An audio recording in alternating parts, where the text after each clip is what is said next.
किसी गांव के आखिरी कोने में झोपड़ी एक खड़ी थी।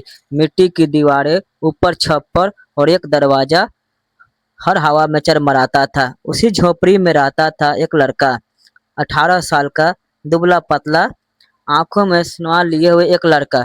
गांव वालों के बस एक अनाथ था, जिसे न माँ न बाप न कोई रिश्तेदार। लड़के के माँ बाप के पिता की मौत तब हुई जब वो बहुत छोटा था। किसी ने उसे गोद नहीं लिया, किसी ने स्कूल नहीं भेजा। गांव की पंचायत ने कहा, इसे रहने दो इसे झोपड़ी में, और खुद कमाकर खाए तो अच्छा है। राजू की जिंदगी हर दिन एक नौ चुनौती थी। सुबह सुबह सूरज के साथ उठता, वहीं पुराना कपड़ा पहनता और काम की तलाश में निकल जाता। उसकी दिनचर्या में उस स्कूल, खेल या आराम का कोई नामो निशान नहीं था। जब उसके उम्र के बच्चे खेतों खेलते थे, gulli danda, cricket, bat ball, हंसी हंसी ठिठोली करते, राजू खेतों में काम ढूंढ रहा होता या किसी चूल्हे के पास ईंधन बटोर रहा होता। कई बार बच्चों ने उसका मजाक उड़ाया, अरे राजू, फिर खेत में जा रहा है? अरे भाई, चलो खेलते हैं, तू तो मजदूर बन गया है। राजू चुपचाप सब सुन लेता है, जवाब नहीं देता है, बस निगाहें नीचे झुका लेता है। उसके पास हंसी हंसी के लिए समय नहीं था। दुख ने उसे वक्त से पहले बड़ा बना दिया था। राजू ने कोई काम नहीं छोड़ा जो वो कर ना सके। खेत में हल चलाना, निंदाई करना, पशुओं को चारा डालना, घास काटना, कुएं से पानी निकालना, सारा काम उसने किया। एक व्यापारी ने उसे बोरियां उतारने के लिए एक व्यापारी ने कहा। राजू ने पसीना बहा दिया। जब बारी आई पैसे की तो व्यापारी बोला, छोटे बच्चे को पैसा नहीं देते, चल कुछ खा ले। राजू चुपचाप घर लौट आया। पेट भरा नहीं था, पर मन भरा हुआ था दुख से। उसने सोचा, मैं मेहनत से डरता नहीं, पर लोग मेहनत मजदूरी का मजाक बनाते हैं। झोपड़ी में बस एक पुरानी चटाई थी।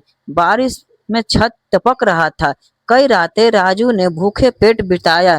पेट में रोरे उठती, आंखें नींद से पहले थकावट से बंद हो जाती। रात का अंधेरा उसके लिए चैन नहीं, डर होता। बिजली न थी, रोशनी बस चांद का था।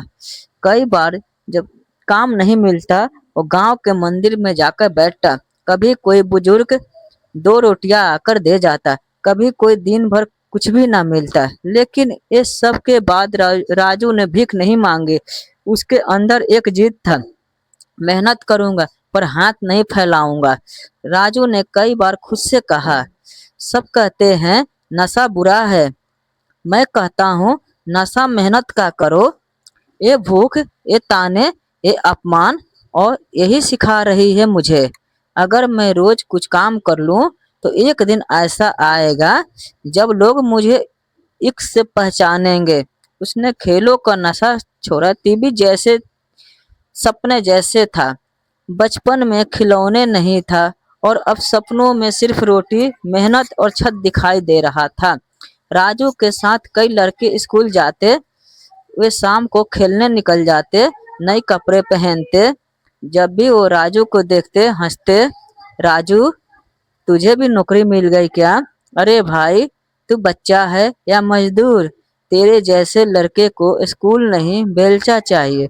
राजू को चुभते ये शब्द, मगर ये हर बार वो गहरी सांस लेता, अपने हाथों को लकीरें देखता, मजदूरी से भरी हुई, और खुद से कहता, ये लोग आज लोग मजाक बना रहे हैं, कल मेरा सम्मान करेंगे। एक दिन गांव का शाम धीरे धीरे काली चादर ओढ़ रहा था। बादल घेर आए थे और दूर कहीं बिजली चमक रहा था। लोग अपने अपने घरों को लौटने लगे, दरवाजे बंद करने लगे, चूल्हे जलने लगे। लेकिन राजू अब भी अपने झोपड़ी के बाहर बैठा रहा, आसमान की तरफ देखता रहा। उस दिन उसे कोई काम नहीं मिला था।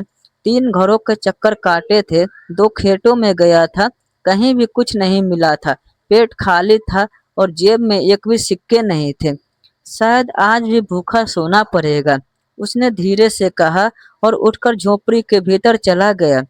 अभी कुछ ही पल बीता था, बाहर से तेज हवा और पानी के भुरभुराहट आने लगी, और बारिश तेज शुरू हो गई, मानो बादलों ने अपने सारे दुख जमीन पर उधेर दिए हैं। राजू को बारिश को डर नहीं लगता था, लेकिन उस रात कुछ अलग था।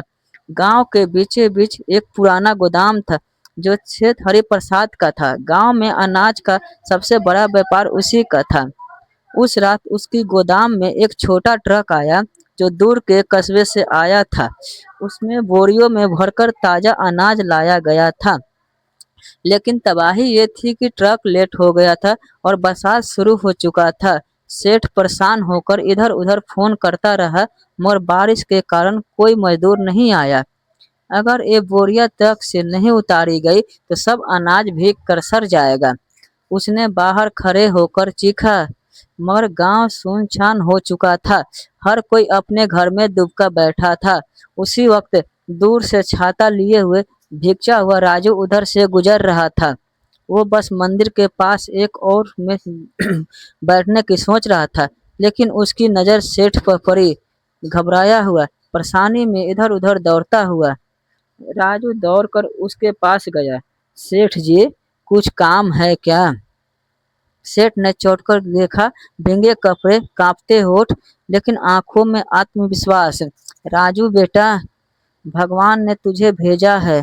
बेटा, मेरे पास एक ट्रक है अनाज से भरा हुआ। बारिश में सब भीग जाएगा। कोई मजदूर नहीं आया।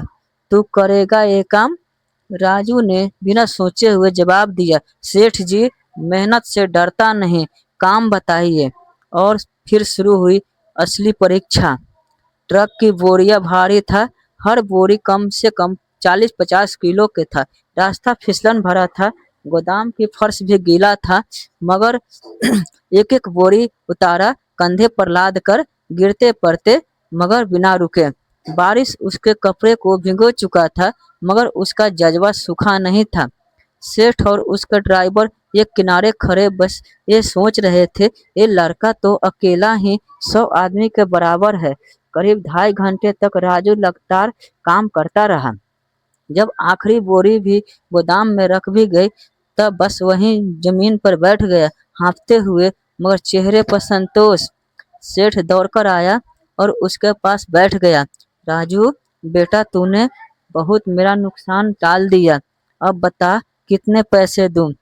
राजू ने बस मुस्कुराकर कहा, सेठ जी, जो मेरी मेहनत का बनते हैं वो दे दीजिए, मैं ज़्यादा नहीं लूँगा। सेठ के चेहरे पर मुस्कुराहट आया, लेकिन आंखों में आदर। राजू, तुझमें कुछ खास है। तेरा डर, तेरी भूख, तेरा दर्द, लेकिन तेरी मेहनत उससे बड़ी है। आज से तू सिर्फ मजदूर नहीं रहेगा। राजू ने हैरानी से देखा, मैं तुम्हें गोदाम में नौकरी देता हूँ। रोज सुबह आना, काम करना और महीने के अंत में तनख्वाह लेना। तुझे अपने रोज काम ढूंढने की जरूरत नहीं पड़ेगी। राजू की आंखों में पानी आ गया। वो रोया नहीं, मगर उसका दिल पहली बार इतना भर आया था कि आवाज भी नहीं निकल रहा था। उसने बस हाथ जोड़कर कहा, धन्यवाद सेठ जी, आपने मेरी दुनिया बदल दी। अगली सुबह राजू तय समय पर गोदाम पहुंच गया। अब उसका काम के बोरे उठाना नहीं था।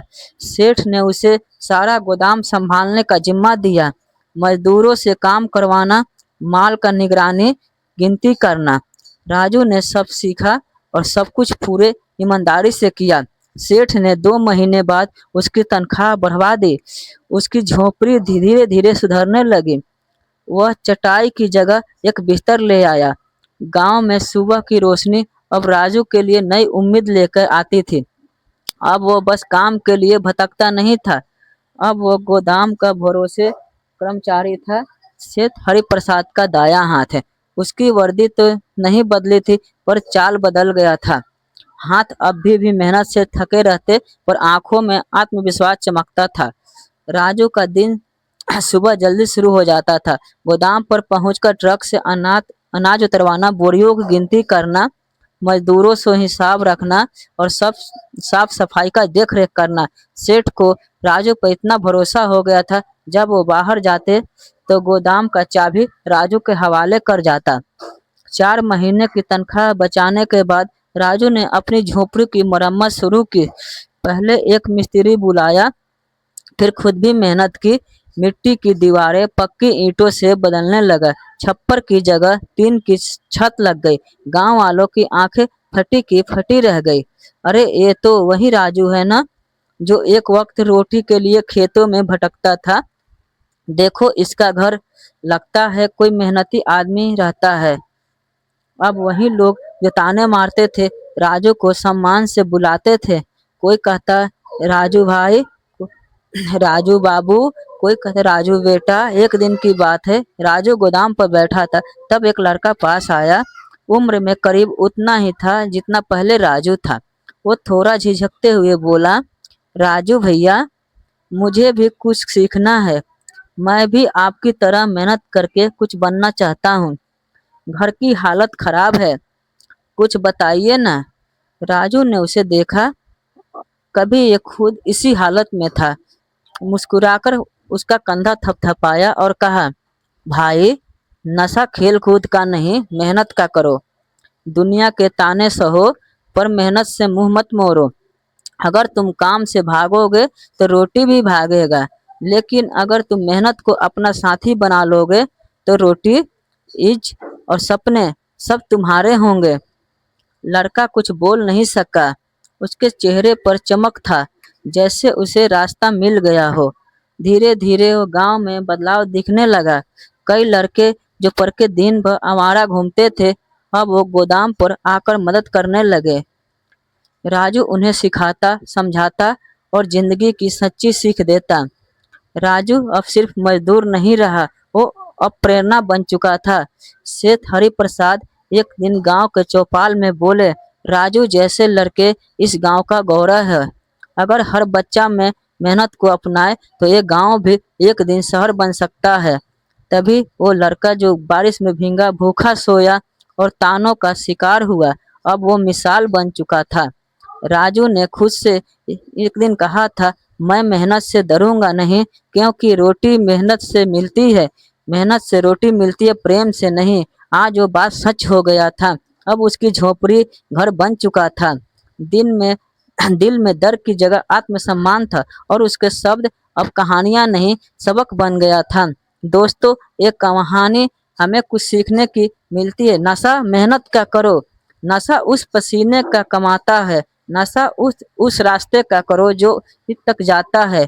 क्योंकि आशिकी का नशा एक पल का खुशी है, पर मेहनत का नशा जिंदगी बदल देता है।